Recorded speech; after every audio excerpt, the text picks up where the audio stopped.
ನಾವಿರೋದಕ್ಕೆ ಹಂಗೆ ಬಂದಿರುತ್ತೆ ನೀವು. ಲೊಕೇಶನ್ ನಾವಿರೋದಕ್ಕೆ ನೀವು ಅಲ್ಲಿ ನಿಂತ್ಕೊಂಡಿರೋದು ಹಂಗೆ ಇದ್ದಿದ್ದಕ್ಕೆ. ನಮ್ಮ ಕಾಂಗ್ರೆಸ್ ಸರ್ಕಾರ ಸಾರ್ವಜನಿಕರಿಗೆ ನೌಕರರಿಗೆ ಯಾವಾಗಲೂ ಪರವಾಗಿದೆ, ಬದ್ಧವಾಗಿದೆ, ಕೆಲಸ ಮಾಡ್ತಾ ಇದೆ. ಸ್ವಲ್ಪ ತಾವು ಸಹ ಸ್ವಲ್ಪ ಒಂದು ನಿಮಿಷ ಇದೆ, ಇರಪ್ಪ ಆಯ್ತು ಒಂದು ನಿಮಿಷ.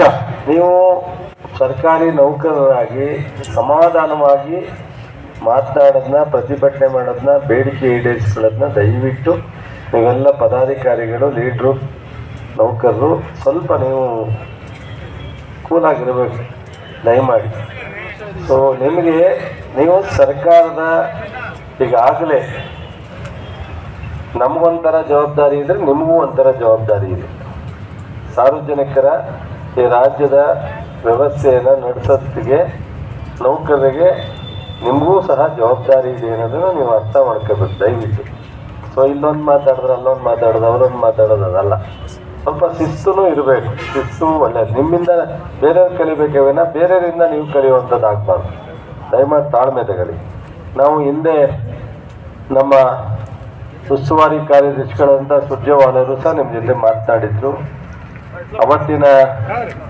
ಇವತ್ತಿನ ಅಧ್ಯಕ್ಷರಾದ ಡಿ.ಕೆ. ಶಿವಕುಮಾರ್ ಅವರು ಈಗ ಉಪಮುಖ್ಯಮಂತ್ರಿ ಆಗಿದ್ದಾರೆ. ನಮ್ಮ ನಾಯಕರಾದಂಥ ಸಿದ್ದರಾಮಯ್ಯನವರು ಈಗ ಮುಖ್ಯಮಂತ್ರಿ ಆಗಿದ್ದಾರೆ. ಪ್ರಣಾಳಿಕೆ ಅಧ್ಯಕ್ಷರಾಗಿ ಪರಮೇಶ್ವರ್ ಅವರಿದ್ದರು.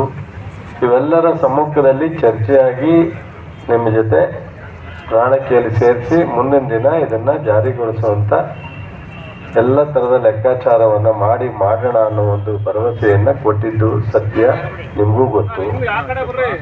ಕಾರಣಾಂತರದಿಂದ ಸ್ವಲ್ಪ ನಿಧಾನ ಆಗಿದೆ. ಮಧ್ಯದಲ್ಲಿ ನಾವು ಕ್ಯಾಬಿನೆಟಲ್ಲಿ ನೀವೆಲ್ಲ ಬೇಡಿಕೆಗೆ ನಿರಂತರವಾಗಿ ಮಾಡ್ತಿದ್ದಾಗ, ಚರ್ಚೆ ಮಾಡಿದಾಗ ಸ್ವಲ್ಪ ಟೆಕ್ನಿಕಲ್ ಇಶ್ಯೂ ಇದೆ, ಅದನ್ನು ಸರಿಪಡಿಸಿ ಮಾಡಬೇಕು ಅಂತ ನಿಮ್ಮ NPS ಅಧ್ಯಕ್ಷ ಕಾಂತಾರಾಮ್ ಕಾರಲ್ಲೂ ಕೂತ್ಕೊಂಡಿದೆ. ಅವತ್ತೊಂದು ದಿವಸ CM ಕಾರಲ್ಲೂ ಕೂತ್ಕೊಂಡ್ಬಂದೆ.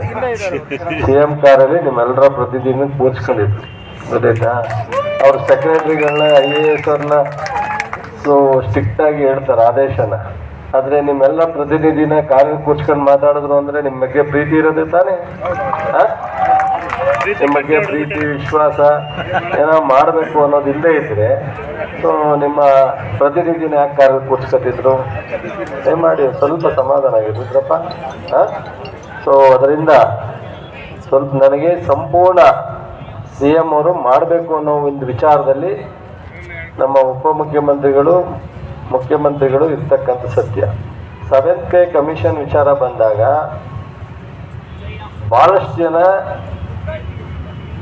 ಒಂದು ತಿಂಗಳು ಲೇಟಾಗಿ ಕೊಡೋಣ, ಸ್ವಲ್ಪ ನಿಮ್ಮದು ಎಷ್ಟೋ 27%, 27.5 26 ಮಾಡೋಣ ಅಂದಾಗ ಮುಖ್ಯಮಂತ್ರಿಯವರೇ ಇಲ್ಲ, ಅವ್ರು ರೆಕಮೆಂಡ್ ಮಾಡಿರೋಷ್ಟು ಕೊಟ್ಬಿಡೋಣ, ಇವತ್ತಿಂದನೇ ಜಾರಿಗೆ ಮಾಡೋಣ, ಈ ತಿಂಗಳಿಂದನೇ ಆಗದೆ ಹೇಳಿದವರು ಮುಖ್ಯಮಂತ್ರಿಗಳು. ನಿಮಗೆ ಅದು ಗೊತ್ತಾಯ್ತೋ ಗೊತ್ತಿಲ್ವೋ ಕ್ಯಾಬಿನೆಟ್ಟಲ್ಲಿ. ಸೊ ಎಲ್ಲರೂ ಬೇರೆ ಬೇರೆ ಕಾರಣಕ್ಕೆ ಒಂದು ತಿಂಗಳು ಮುಂದೂಡೋಣ ಅಂದರೆ ಬೇಡ ಅಂತೇಳಿ ನೇರವಾಗಿ ಈಗಾಗಲೇ ಲೇಟ್ ಆಗಿದೆ, ಮತ್ತೆ ಮುಂದೂಡೋದು ಬೇಡ. ಇಷ್ಟೊಂದು ನಿಮ್ಮ ಬಗ್ಗೆ ಕಾಳಜಿ ಇರ್ತಕ್ಕಂಥ ಸರ್ಕಾರಕ್ಕೆ, ಮುಖ್ಯಮಂತ್ರಿಗಳ ಬಗ್ಗೆ ನೀವು ಪ್ರತಿಭಟನೆ ಮಾಡೋ ಅವಶ್ಯಕತೆ ಇರಲಿಲ್ಲ ಅನ್ಕೋತೀನಿ. ಆದರೆ ನಿಮ್ಮ ನಾಯಕರು, ಪ್ರತಿನಿಧಿಗಳು ಹೋರಾಟ ಮಾಡಿದಾಗ ಸಾಲದು, ನಮ್ಮ ಪ್ರೆಸರು ಇರಲಿ ಮಾಡಿದ್ರೆ ತಪ್ಪೇನಿಲ್ಲ. ಸೊ ಆದರೆ ಸರ್ಕಾರದ ಮೇಲೆ ನಂಬಿಕೆ ಇಡಿ, ಮುಖ್ಯಮಂತ್ರಿಗಳು, ಉಪಮುಖ್ಯಮಂತ್ರಿ ಮೇಲೆ ನಂಬಿಕೆ ಇಡಿ. ಖಂಡಿತ ನಾನು ಈಗಲೇ ಬಜೆಟ್ ಮೀಟಿಂಗ್ ಇದೆ ನನ್ನ ಇಲಾಖೆದು, ಹೋಗ್ತಾ ಇದ್ದೀನಿ CM ಹತ್ರ. ಇವಾಗಲೇ ನಿಮ್ಮ ಬೇಡಿಕೆಯನ್ನು ಅವ್ರಿಗೆ ತಲುಪಿಸಿ ನಾನು ಸೀದಾ ಮಂಡ್ಯದಿಂದ ಇಲ್ಲೇ ಬಂದು ತಗೊಂಡೋಗಿದ್ದೀನಿ ಅಂತ ಹೇಳಿ, ಸೊ ಆದಷ್ಟು ಬೇಗ ಇದಕ್ಕೇನಾದರೂ ಒಂದು ಪರಿಹಾರವನ್ನು ಈ ಬಜೆಟ್ ಒಳಗಡೆ